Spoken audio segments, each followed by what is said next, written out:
Mukunda jewellers మొట్టమొదటి factory outlet లో long హారాల పండుగ. ఈ ఆఫర్ నవంబర్ 8 నుండి 16 వరకు.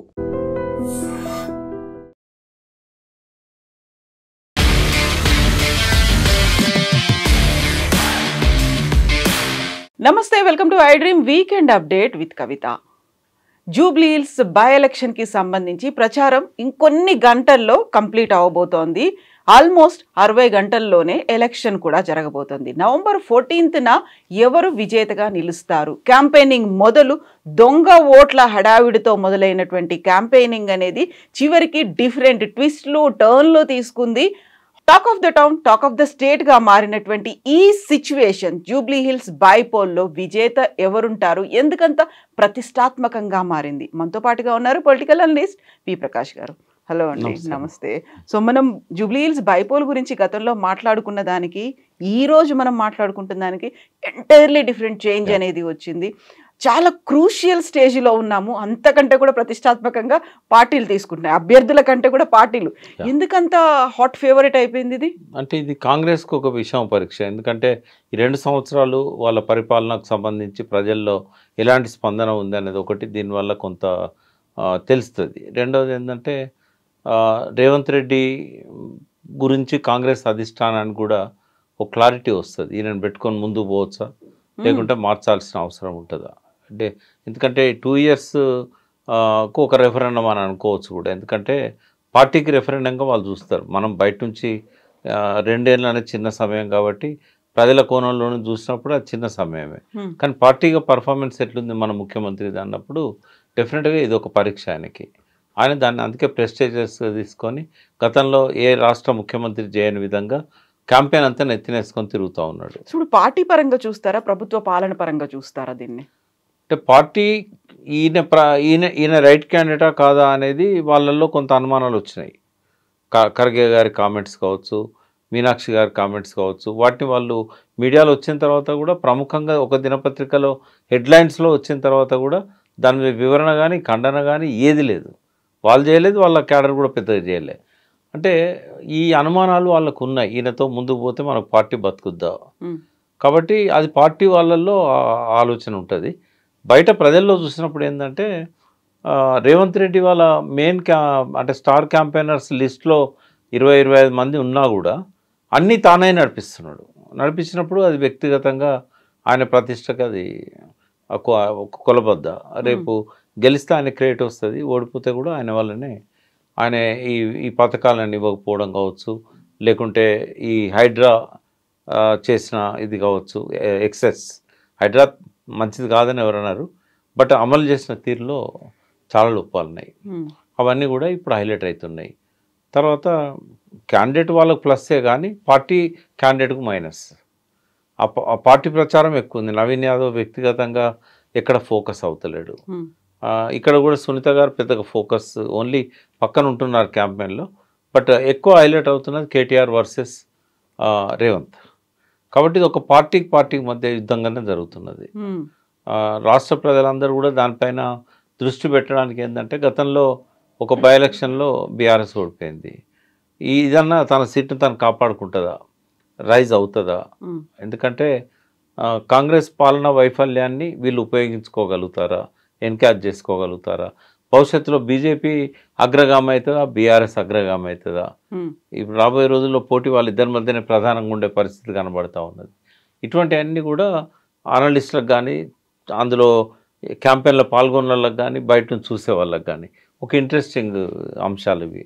కాకుండా క్యాంపెయిన్ జరిగిన పద్ధతి ఇవన్నీ చూసినప్పుడు ఏంటంటే మీరు అన్నట్టుగా దొంగ ఓట్లను ఎక్స్పోజ్ చేయడం దగ్గర నుంచి మొదలుపెట్టి ఫ్యామిలీ సెంటిమెంట్ వరకు పోయింది ఇక్కడ. ఫ్యామిలీ సెంటిమెంటే కాదు కదా, అందులో ఫైట్ అనేది ఉంది, ఒక కాన్ఫ్లిక్ట్స్ ఉన్నాయి అనే దాంట్లో అసలు అర్హత ఉందా లేదా అనేదాకా. అంటే అది టూ పర్సనల్ ఇష్యూ, దాన్ని పొలిటిసైజ్ చేసి అది 100% పర్సనల్ ఇష్యూ. ఎందుకంటే సునీత బీఆర్ఎస్ పార్టీకి సంబంధించినంత వరకు ఒక క్యాండిడేట్ ఎలక్షన్స్లలో అంటే వైఫ్ కాబట్టే టికెట్ ఇచ్చారా అంటే వాళ్ళకు సాంప్రదాయం ఉంది. ఎవరు చనిపోయినా వాళ్ళ కుటుంబంలో వాళ్ళకి ఇస్తుంటారు. అయితే ఆమె అసలైన వైఫ్ కాదు, నేనే వైఫ్ అనే ఒక ఆమె వచ్చింది. అయితే వాస్తవంగా లాస్ట్ 30 ఇయర్స్ ఆయన మామూలు కార్యకర్త స్థాయి నుంచి 3వసారి ఎమ్మెల్యే అయ్యేదాకా కూడా చనిపోయే రోజు వరకు కూడా ఆయన వెంట ఉన్నది ఈమె, ఆమె పిల్లలు. కాబట్టి డెఫినెట్గా సమాజం ఆమెనే భార్యగా తీసుకుంటుంది. ఎప్పుడో పెళ్ళి అయ్యి వెళ్ళిపోయి ఒక కొడుకును కానీ ఆమె ఎక్కడో చెన్నైలో ఉంటూ కొడుకు అమెరికాలో ఉంటే వాళ్ళది అంత ఇంపార్టెంట్ అంశమే కాదు. మీడియా కావాలని ఒక సెక్షన్ ఆఫ్ మీడియా వాళ్ళని హైలైట్ చేస్తున్నదే తప్ప ప్రజలు వాళ్ళకు తెలియదు, వాళ్ళు ప్రజలకు తెలియదు. కనీసం కార్యకర్తలకి నేను మంచినీళ్ళు టీ ఇస్తుంది కదా ఇంటికి పోయినప్పుడు, ఆయన భార్య అన్నప్పుడు ఎక్కడికైనా ఫంక్షన్స్ కలిసిపోతుంటారు. గుర్తింపు ఈమెకే వచ్చింది. చట్టబద్ధత ఉందా లేదా అనేది కోర్టు చూసుకుంటుంది. ఇంకోటి రాజకీయ వారసత్వం కాదు కదా, వైఫ్కి ఇవ్వాలన్నప్పుడు ఏ వైఫ్కి ఇవ్వాలి, ఫస్ట్ వైఫ్ ఎక్కడున్నా అమెరికాలో వెతికి పట్టుకొచ్చి ఇవ్వాలనేది కాదు కదా. ఇది ఆమెతో ఉన్నాడు, ఆమె అందరి మధ్యలో ఆమె వైఫ్గా ఎస్టాబ్లిష్ అయింది, పిల్లలు ఆయన పిల్లలే. ఆ సెంటిమెంటు కొంత ప్రజల్లో కనబడుతూ ఉన్నది. ఎందుకంటే మాకు ఆయన చాలా చేశాడు, అయ్యో పాపం ఆమె భర్త కోల్పోయింది, ఎర్లీ ఏజ్లో చనిపోయాడు ఆయన చాలా మంచిగా ఉండే, మేము ఎప్పుడు మాకు ఏ సమస్య ఉన్నా కూడా మా దగ్గరికి వచ్చేవాడు, బస్తీలు తిరిగేవాడు. ఇట్లాంటివన్నీ ఆ జనం లోపల ఏవైతే ఛానల్స్ పోయి వాళ్ళతో మాట్లాడిచ్చినప్పుడు చెప్తున్నారో ఇక్కడ ఒక ఎంపతి వర్కౌట్ అవుతున్నది. అంటే సహానుభూతి. నవీన్ యాదవ్ పట్ల కొంత సానుభూతి వర్కౌట్ అవుతుంది. ఏంటంటే ఆయన 3 సార్లు ఓడిపోయాడు, లేకుంటే వాళ్ళు సీమంతాలు చేశారు, పెళ్ళిళ్ళు చేశారు, మాకు ఎప్పుడు వచ్చినా ఏ కష్టం వచ్చినా చెప్పుకుంటే ఆయన కొంత మాకు హెల్ప్ చేసేవాడు. శ్రీశైలం యాదవ్ ఈ వాళ్ళ గురించి అదొక సానుభూతి. సానుభూతి పైన సహానుభూతి. అంటే అయ్యో పాపం ఎట్లా చిన్న పిల్లలు పెళ్ళిళ్ళు కాలేదు, అప్పుడే చచ్చిపోయాడు, ఆయన లైఫ్ అంతా మన కోసం పనిచేసిండు, ఈ 3 సార్లు కూడా ప్రతిసారి బస్తీలలోకి వచ్చేటోడు, ఏ పనికి పోయినా కూడా మన మాట వినేవాడు, చేతనైతే చేసేవాడు. ఈ టాక్ ఎక్కువ ఉంది. అంటే ఓన్ చేసుకోవడం అనేది కూడా ఉంటది కదా, అందులో ఎవరిని ఎక్కువ ఓన్ చేసుకున్నారు. ఎంపతి బాగా వర్కౌట్ అయితే సింపతి కంటే.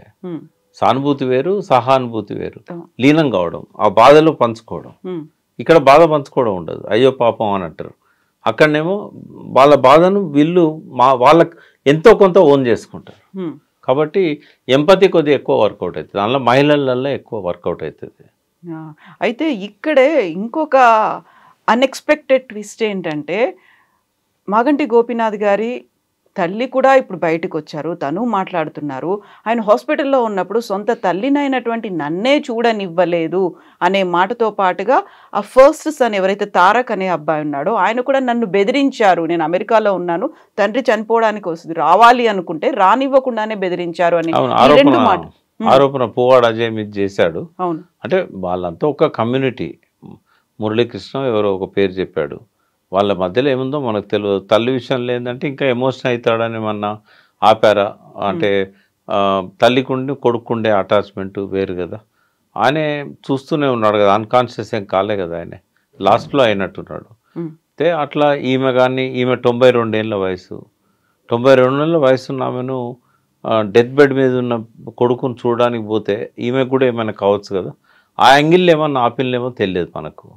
జనరల్గా తల్లి పోయినప్పుడు ఎవరు ఆపరు, బట్ ఆమె హెల్త్ని దృష్టిలో పెట్టుకొని కానీ ఆయన హెల్త్ని దృష్టిలో పెట్టుకొని కానీ ఆపితే ఆపొచ్చు, అంతేగాని ఎందుకుంటుంది అది. అది ఇక్కడ ఈ టైంలో తీయాల్సిన అవసరం లేదు. అది ఇప్పుడు ఆ కుటుంబంలో ఒక వ్యక్తి ఎలక్షన్లో పార్టిసిపేట్ చేసినప్పుడు వాళ్ళ కొట్లాట్లని ఇప్పుడు తీసుకొచ్చి పెట్టడం అంటే వాళ్ళ మధ్య పర్సనల్గా గ్రడ్జెస్ ఉన్నాయి కాబట్టే కదా. అవి ఎలక్షన్లో పెద్దగా దాని మీద ఏముండదు, ఒక నాన్ ఇష్యూ అది. కాంగ్రెస్ బీఆర్ఎస్ గురించి మాట్లాడుకున్న తర్వాత బీజేపీ ఎలా ఉందంటారు మీరు అక్కడ? బీజేపీలో అంటే అంతకుముందు కూడా పెద్ద గేమ్ లేదు. మోడీ వర్సెస్ అట్లా కాంగ్రెస్ ఉన్నప్పుడు డెఫినెట్గా కొంత ఇక్కడ నిలబడ్డది కిషన్ రెడ్డి కాబట్టి ఆ మోడీ మీద క్రేజ్తో కొంత పడతాయి. అందుకే కిషన్ రెడ్డి గెలిచినప్పుడు కూడా కొంత కన్సిడరబుల్ ఓట్స్ వచ్చినాయి. ఇక్కడ మెజారిటీ ఎక్కువ రాకపోయినా కూడా 65,000 ఏదో పడ్డట్టు ఉన్నాయి. బట్ బీజేపీకి అంత బలమేం లేదు. ఇక్కడ వాళ్ళు చెప్పుకునేదే మాకు 15% ఉందని చెప్పుకుంటారు. ఇప్పుడు బాగా డౌన్ అయింది. పోలరైజేషన్ కొంత బండి సంజయ్ ప్రయత్నం చేశాడు. పోలరైజేషన్ చేసినా కూడా ఆ ఓట్లు బీజేపీ పడవు.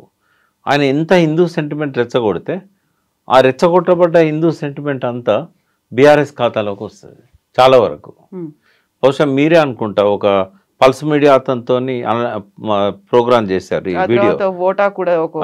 అయితే అందులో ఒక అబ్జర్వేషన్ మీరు గమనించారా? బీజేపీలో కింది స్థాయి కార్యకర్తలు మేము గెలిచేది లేదు, మా సంబంధం లేకుండా బీఆర్ఎస్ గెలుస్తుంది అనుకున్నప్పుడు మా పార్టీకి వేసుకుంటాం. ఒకవేళ మాకు సంబంధం లేకుండా గెలిచే పరిస్థితి లేదు, బాగా టైట్ పోతుంది అనుకున్నప్పుడు ఎట్టి పరిస్థితుల్లో కాంగ్రెస్ని గెలవకుండా ఆపడానికి మేము బీఆర్ఎస్ను ఓటేస్తాం. ఎందుకు గెలవకుండా ఆపుతారు అంటే వాళ్ళు మజ్లిస్ సపోర్ట్ చేస్తున్నది, ఆయన మజ్లిస్లో ఇదివరకు క్యాండిడేటు కాబట్టి ఆ ముస్లిం అజారుద్దీన్కు మంత్రి పదవి ఇచ్చారు కాబట్టి వాళ్ళకి ఆ కాంగ్రెస్కి ఏమైనా ముస్లిం వాళ్ళ పట్లనే అది ఉంది కాబట్టి వాళ్ళని ఓడించాలి. అది మీ అనాలిసిస్లోనే వాళ్ళు చెప్పారు. ఇది ప్రాక్టికల్ కనబడుతుంది మనకు ఆ కాన్స్టిట్యున్సీలో. ఎందుకంటే మజ్లిస్ సపోర్టు ముస్లింలకు తక్కువ ఉందని చెప్పడానికి, అంటే ముస్లిమ్స్ మజ్లిస్ చెప్తే వినరు అని చెప్పడానికి బిలియన్ కనెక్ట్ సర్వే ఒకటి వచ్చింది, అదొక ప్రొఫెసర్ చేశారు. అందులో ఏంటంటే 64% ముస్లిమ్స్ బీఆర్ఎస్ వైపు ఉన్నారని వచ్చింది. ఏదో 27% కాంగ్రెస్కి ఇచ్చారు వాళ్ళు. మజ్లిస్ను ఒక అవినీతికర పార్టీగా చూపెట్టారు 31%. అది ముస్లింలలో మాత్రమే సర్వే చేశారు. ఈ సర్వేలను చూసినప్పుడు ఏంటంటే ఎడ్జ్ మాత్రం బీఆర్ఎస్ కనబడతా ఉన్నది. ఏ సర్వే తీసినా ఒక్క సర్వే తప్ప ఇప్పటివరకు వచ్చిన అన్ని సర్వేలలో బీఆర్ఎస్ గెలుస్తుందని ఉంది. బీఆర్ఎస్కు 5 to 17% వరకు ఇచ్చారు మార్జిన్. నాకు తెలిసింది ఇంటెలిజెన్స్ వాళ్ళు కూడా 11% బీఆర్ఎస్కి ఉంటుందని చెప్పి రేవంత్ రెడ్డి గారికి రిపోర్ట్ ఇచ్చినట్టుగా. దాని తర్వాతనే ఫ్రస్ట్రేషన్తో నిన్న ప్రెస్ మీట్లో ఆయన ఏదేదో మాట్లాడారు. అయితే ఇప్పుడు మనం క్యాంపెయినింగ్ అనేది క్లోజ్ అయినప్పటికీ కూడా 11న ఎలక్షన్ జరగబోతోంది అంటే ఈలోపు కూడా బోల్డ్ అంత స్ట్రాటజీలు ఉంటాయి, పోల్ మేనేజ్మెంట్ అనేది ఉంటుంది, ఎత్తుగడలు అనేవి ఉంటాయి. కాబట్టి మీరు చెప్పినటువంటి ఈ 11% అనేది ఇది మారే అవకాశం ఉందంటారా? టిల్ట్ అవుతుంది, తగ్గుతుంది. ఒకవేళ పోల్ మేనేజ్మెంట్లో కనుక 2 పనులు రేవంత్ రెడ్డి సమర్థవంతంగా చేయగలుగుతాడు. ఒకటి ఏంటంటే బూత్ క్యాప్చరింగ్ అనంటే వెనకట్లాగా గుండాగిరి దౌర్జన్యాలు కాకుండా బండి సంజయ్ అన్నట్టుగా పాకిస్తాన్ నుంచి బుర్కాలు తెప్పించాడు 40,000 అని చెప్పాడు. 40,000 తెప్పిపోయినా 4,000 బుర్కాలు తెప్పించినా కూడా ఫలితాలు అటు ఇటు కావచ్చు. ఎందుకంటే అంటే పర్సంటేజ్ తగ్గచ్చు. ఈ జిమ్మిక్స్ అన్నీ కూడా లాస్ట్ పోల్ మేనేజ్మెంట్ జిమ్మిక్స్ అన్నీ మ్యాక్సిమం ఒక 2 to 3% అటు ఇటు చేయగలుగుతాయి. బట్ 11%, 15% ఎడ్జ్ ఉన్నప్పుడు మెజార్టీని తగ్గగలుగుతాయి కానీ గెలుపోవటంలను ప్రభావితం చేయలేవు. కాబట్టి ఒకటి బుర్కాలలో కొంతమందిని నాన్ ఓటర్స్ను వేరే ఐడీస్ ఇచ్చి పంపించవచ్చు. ఇట్లా బుర్కాది చూపెట్టినా కూడా వాళ్ళు ఇట్లా లేపి ఇట్లా వేస్తారు. కనబడేది గీ ప్లేసే. గీ ప్లేస్తోని ఐడెంటిఫై చేయడం చాలా కష్టం ఓటర్స్ను. ఏజ్ కనుక మ్యాచ్ అయితే చాలా కష్టం. కొద్ది గొప్ప తేడాతో ఒక తీరే కనబడుతుంటారు. సెకండ్ పాయింట్ ఏంటంటే డబ్బు. ఓటుకు 5,000 ఇస్తారు, తర్వాత పట్టు చీరలు పెడుతున్నారు అనేది ఒక ప్రచారం అయితే పొద్దున్నుంచి స్టార్ట్ అయింది. ఇవాళ జరగవచ్చు అని నేను అనుకుంటున్నా.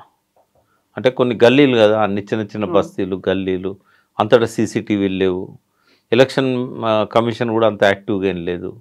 కాబట్టి అట్లాంటివి ఏమన్నా జరిగే అవకాశాలు ఉన్నాయి. వాటి వల్ల 1% అటు ఇటు కావచ్చు. అంటే బాగా టైట్గా పోయినప్పుడు ఇది కొంత ప్రభావితం చేస్తుంది. కానీ ఇప్పుడున్న పరిస్థితుల్లో ఒక 2 to 3% వరకు మాత్రం ఈ డబ్బు, పోల్ మేనేజ్మెంట్ ఇవన్నీ కొంత పనిచేస్తాయి. అంతకుమించి చేయవు. ఎట్ ఎనీ కాస్ట్ ఒక 8% అయితే వాళ్ళ ఖాతాలో ఉన్నాయని అనుకోవచ్చు ఎక్స్ట్రా. అయితే ఇక్కడే కూడా ఇప్పుడు ఉప ఎన్నిక అది కేవలం ఒక ప్రాంతానికి సంబంధించింది మాత్రమే. అక్కడ గెలిస్తే ఎవరికి లాభం అవుతుంది అనేది కూడా చూసుకుంటారు కదా.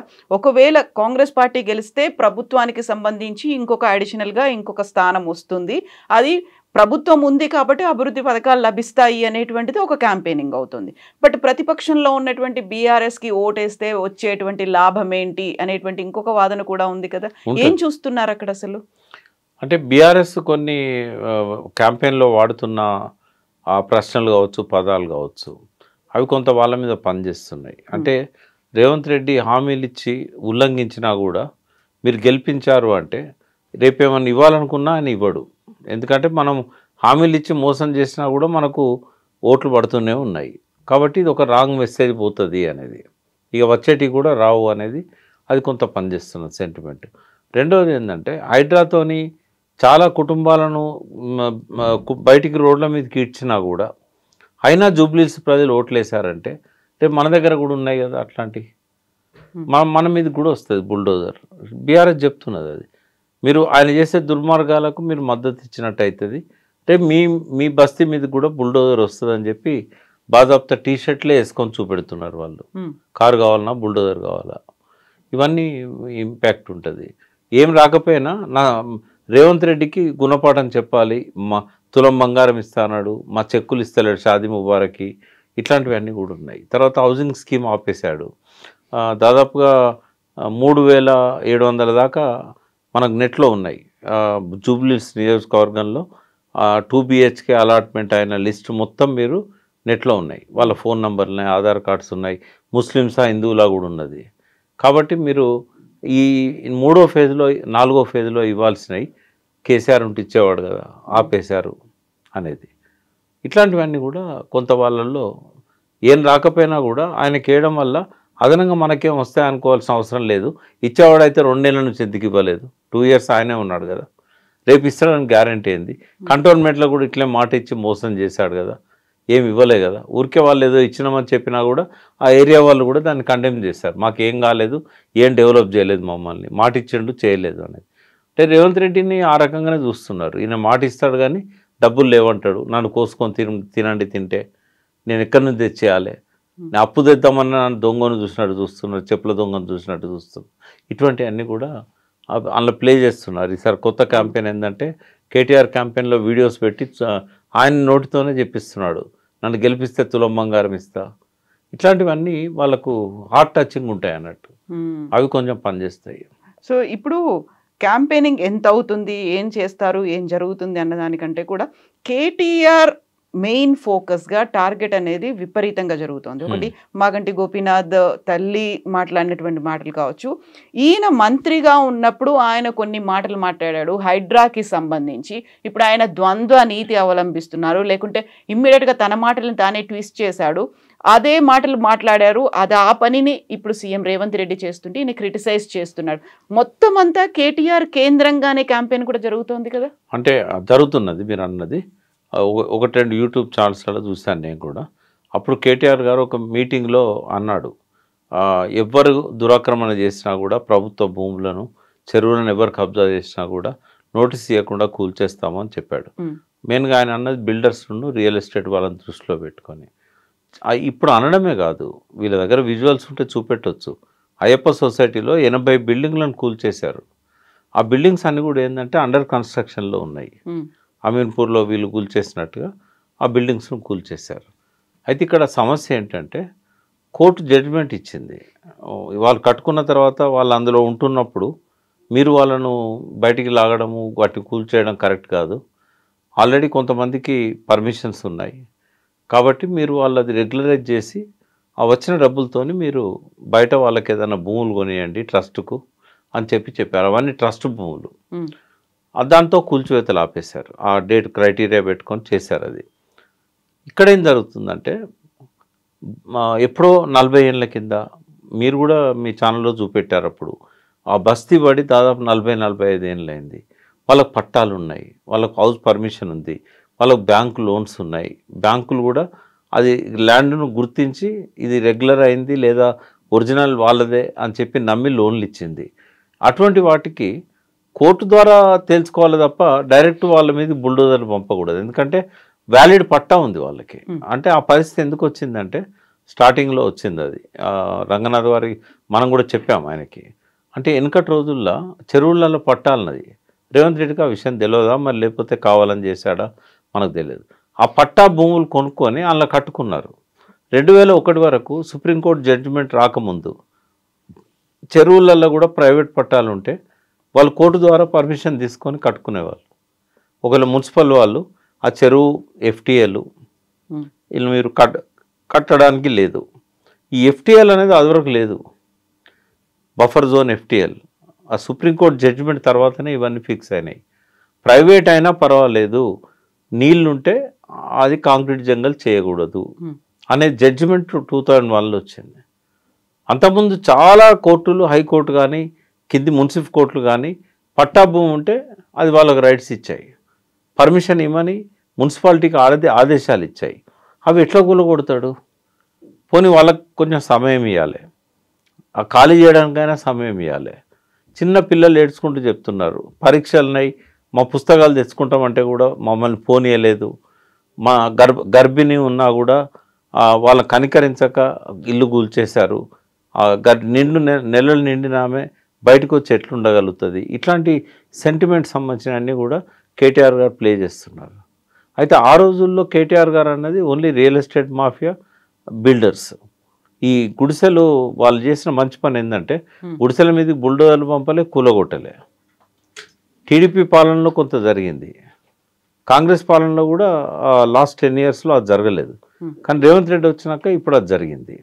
ఆ గుడిసెలలో ఉన్న వాళ్లకు కేసీఆర్ గారు కేటీఆర్ గారు పట్టాలు ఇచ్చారు. 58 జీవో 59 జీవో కింద వాళ్ళు రెగ్యులరైజ్ చేశారు. ప్రభుత్వ భూములలో గుడిసెలు, ఇవన్నీ ప్రభుత్వ భూములే చాలా వరకు. ఇప్పుడు జూబ్లీహిల్స్లో ఉన్న బస్తీలలో చాలా వరకు ప్రభుత్వ భూములు. ఇప్పుడు రేవంత్ నగర్ కానీ తర్వాత యూసుఫ్గూడ కానీ ఈ బస్తీలన్నీ కూడా ప్రభుత్వ భూములే. ఆ భూములనే వాళ్ళు గుడిసెలు వేసుకున్నారు. అక్కడి నుంచి మనం అటు ఎర్రగడ్డ వైపు పోతుంటాం కదా, ఆ మధ్యలో ఉన్నవన్నీ కూడా నేను అక్కడ 78లో రేవంత్ నగర్లో ఉన్నా. నేను ఓ జర్నలిస్ట్ ఇంట్లో వాళ్ళ అబ్బాయి నేను క్లాస్మేట్స్ని అందులో రెంట్కున్నా నేను. గుడిసె అప్పుడు అన్ని గుడిసెలే. అయితే యూసుఫ్గూడ చెక్ పోస్ట్ నుంచి రేవంత్ నగర్ దాకా ఏం లేదు, ఓపెన్ ఏరియా. ఒకటే ఆ సియేట్ అనేది ఒకటి ఉంటుంది బస్ స్టాప్కి ఎదురుగా ఉండేది బంగ్లాగా, అది ఒకటే కనబడేది గుట్ట మీద చిన్నది. అది తప్ప మొత్తం ఎడారిలాగా ఉండేది. ఇటు మళ్ళీ కృష్ణానగర్ దాకా ఒక్క ఇల్లు లేదు, ఒక రోడ్ లేదు, అసలు ఏది లేదు. ఆ పోలీస్ క్వార్టర్స్ కూడా అప్పుడు లేవు, తర్వాత కట్టినట్టున్నారు. కొన్ని ఉండేది అంతే. అయితే అట్లా ఇవన్నీ కూడా ప్రభుత్వ భూములనే వచ్చినాయి. పి జనార్దన్ రెడ్డి ఉన్నప్పుడు ఆయన కొట్లాడి వాళ్ళందరినీ గుడిసెలు వేసుకోవడానికి వాళ్ళకు వాటర్ కనెక్షన్, రోడ్డు ఇవన్నీ కూడా ఆయన ఇచ్చినాయి. ఆయన ఎమ్మెల్యేగా ఉన్నప్పుడు కల్పించినాయి అవి. అంటే అప్పుడు గుడిసెల వెంకటస్వామి అనేవాళ్ళు, వెంకటస్వామి గారు, తర్వాత జిఎం అంజయ్య అని ఉండేవాడు. అడ్డగుట్ట మొత్తం ఆయన ఆధ్వర్యంలో పడ్డది. పీజేఆర్, ఈ ముగ్గురు కూడా ఏంటంటే ఈ ఊర్లలోకి వెళ్ళి పనులు లేక వచ్చిన కూలీనాలు చేసుకునేటోళ్లకు వాళ్ళకి ఇండ్లు వేసుకోవడానికి వీళ్ళు అండగా నిలబడ్డారు. అట్లా కొన్ని వందల బస్తీలు పడ్డాయి, 1-2 కూడా కాదు.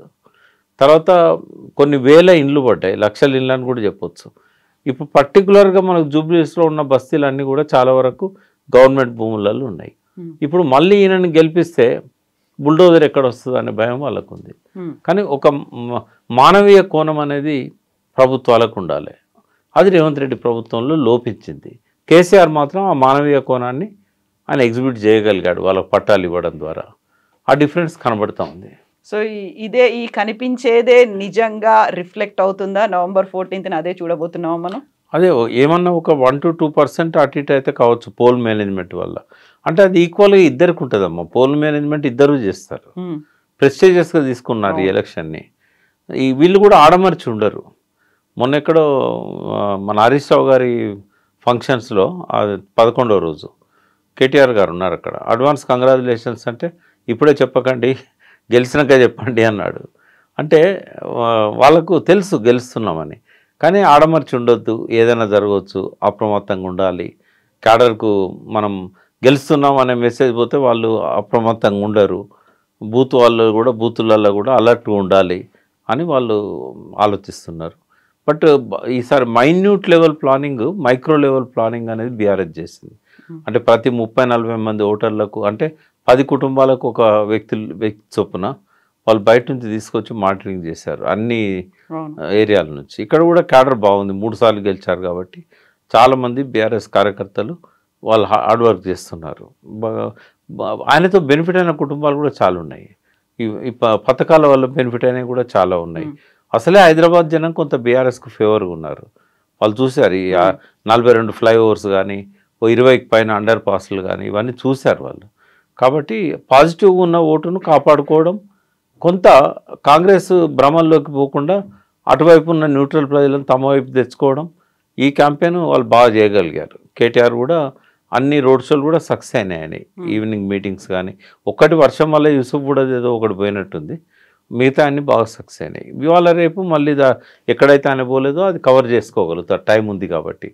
బట్ రేవంత్ రెడ్డి ఆశ్చర్యం ఏంటంటే ఒక ముఖ్యమంత్రి స్వయంగా నెత్తి మీద వేసుకొని తిరగడం వల్ల గెలిచినా ఓడినా కూడా కొంత క్రెడిబిలిటీ ఆయనకు, అది మైనస్ అయినా పాజిటివ్ అయినా ఇక్కడ ఆయన రావడం వల్ల క్యాండిడేట్ తగ్గింది కొంచెం. ఇక్కడ ఏమైందంటే వాళ్ళు స్ట్రాటజీలు ఎక్కడ తప్పిందంటే క్యాండిడేట్ కొంత ప్లస్ ఉండే, పార్టీకి మైనస్ ఉన్నా కూడా ఆ క్యాండిడేట్ని ఎక్స్పోజ్ చేయడంలో ఫెయిల్ అయ్యారు. క్యాండిడేట్ను మంచిగా ట్రైన్ చేయడంలో ఫెయిల్ అయ్యారు. ఆయన కూడా అసలే మీరు రౌడీ షీటర్లని ప్రచారం జరుగుతూ ఉంటే జూబ్లీస్లో ఎవడన్నా అడుగు పెడితే చూస్తా వాడిని దాటనియ్యా ఇట్లాంటి మాటలు నవీన్ మాట్లాడకూడదు. అది ఎదగాల్సిన వ్యక్తి కదా. అది కొన్ని పొరపాటు జరిగినాయి, అవి కవర్ చేసుకోవాల్సి ఉండే. ఆ మాటలు అన్న తర్వాత మళ్ళీ నవీన్ను ఫోకస్లో పెట్టలేదు వాళ్ళు. ఇంకోటి ఏంటంటే సమన్వయ లోపం బాగుందమ్మా. అసలు మంత్రులు ఎవరు కూడా సీరియస్గా పనిచేసినట్టు కనబడదు. మంత్రులే కాదు, జిల్లాల నుంచి వచ్చిన క్యాడర్ కూడా అక్కడ పెద్దగా కాంగ్రెస్లో పనిచేస్తున్నట్టు మనకు కనబడదు. కాంగ్రెస్లో మన క్యాంపెయిన్లో మాత్రం బీఆర్ఎస్ చాలా అడ్వాన్స్ ఉన్నది. క్యాండిడేట్ను డిక్లేర్ చేయడంలో, క్యాంపెయిన్ చేయడంలో, వాళ్ళ ప్రచార అస్త్రాలు కూడా సక్సెస్ఫుల్గా రేవంత్ రెడ్డి మీదకి, ప్రభుత్వం మీదకి తిప్పగలిగారు ఫోకస్ని. దాన్ని కౌంటర్ చేయడంలో ఘోరంగా ఫెయిల్ అయ్యాడు రేవంత్ రెడ్డి. ఫ్రస్ట్రేషన్కి వెళ్ళిపోయాడు. అజారుద్దీన్ను మధ్యలో తీసుకొచ్చి మంత్రిగా పెట్టడం వల్ల న్యూట్రల్ ఓటర్స్కు మెసేజ్ పోయింది, కాంగ్రెస్ ఓడిపోతున్నది, అందుకే అజారుద్దీన్ని తీసుకొచ్చి పెట్టాడు మైనారిటీ ఓట్ల కోసం. దానివల్ల లాభం జరగకపోగా మైనారిటీలో అజారుద్దీన్ ఓన్ చేసుకోలేదు. మజ్లిస్కు ఆయన అంటే పడదు, టికెట్ ఇవ్వకుండా ఆపిన వాళ్ళు మజ్లిస్ వాళ్ళే. మూడోది ఏంటంటే ఆయనకు పెద్దగా కనెక్షన్ లేదు ముస్లింలతో. ఆడ ఒక సెలబ్రిటీ ఎలక్షన్ నిలబడ్డప్పుడు 65,000 ఓట్లు వేశారు, కానీ మైనారిటీస్లలో ఆ గుర్తింపు ఆయనకు రాలేదు. పైగా హిందువులలో ఏమైందంటే పోలరైజేషన్ వచ్చింది. ఆయనకి ఇస్తాడా, ఎంతమంది లేరు మనోళ్ళు. ఈ రేవంత్ రెడ్డి ఏమైనా ముస్లింల పక్షపాతి, మజ్లిస్కు తొత్తు. దీనివల్ల ఏమైందంటే అది added advantage to BRS. Okay, చూద్దాం నవంబర్ 14th ఏం జరుగుతుంది అనేది, ఎవరు గెలుస్తారు అనేది. థ్యాంక్ యూ సో మచ్ అండి. Thank you.